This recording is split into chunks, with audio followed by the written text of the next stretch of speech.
आइबते छलियै ना चंदन घसते छलियै ना ओ आइबते छलियै ना यो चंदन घसते छलियै ना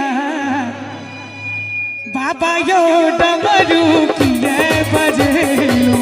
हम तक आइबते छलियै ना बाबा यो डमरू किए बजेलो हम तक आइबते छलियै ना आइबते छलियै ना चंदन घसते छलियै ना आइबते छलियै ना चंदन घसते छलियै ना भोला यो डमरू किए बजेलो हम तक आइबते छलियै ना बाबा यो डमरू किए बजेलो हम तक आइबते छलियै ना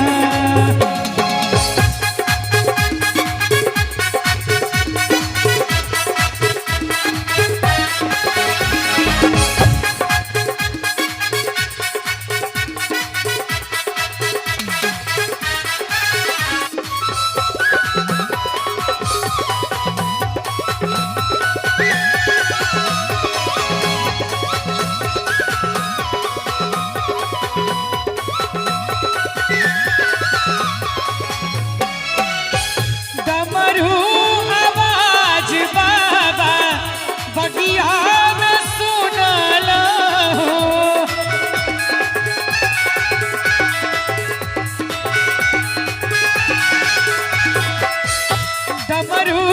आवाज बाबा बगिया में सुन लो फुलवा लोढ़ीते छलियै ना यो फुलवा लोढ़ीते छलियै ना भोला यो डमरू किए बजेलो हम तक आइबते छलियै ना बाबा यो डमरू किए बजेलो हम तक आइबते छलियै ना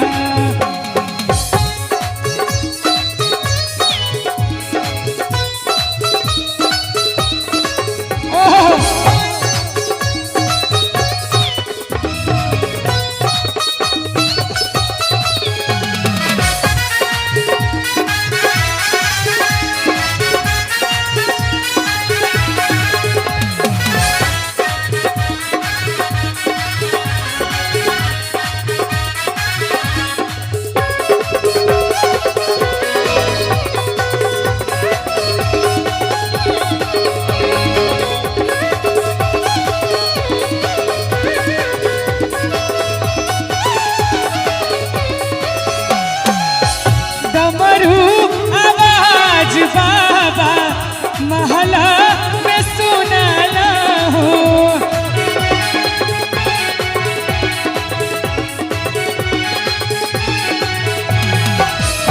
डमरू आवाज बाबा महला में सुनलो भांग पिसते छलियै ना यो भंगिया पिसते छलियै ना जतरा गोटा छी एक बार महादेव के नाम पर दोनों हाथ उठा दियो और ताली बजा के हमरा संगे भोला यो डमरू किए बजेलो हम त आइबते छलियै ना बाबा यो डमरू किए बजेलो हम त आइबते छलियै ना बाबा यो डमरू किए आइबते छलियै ना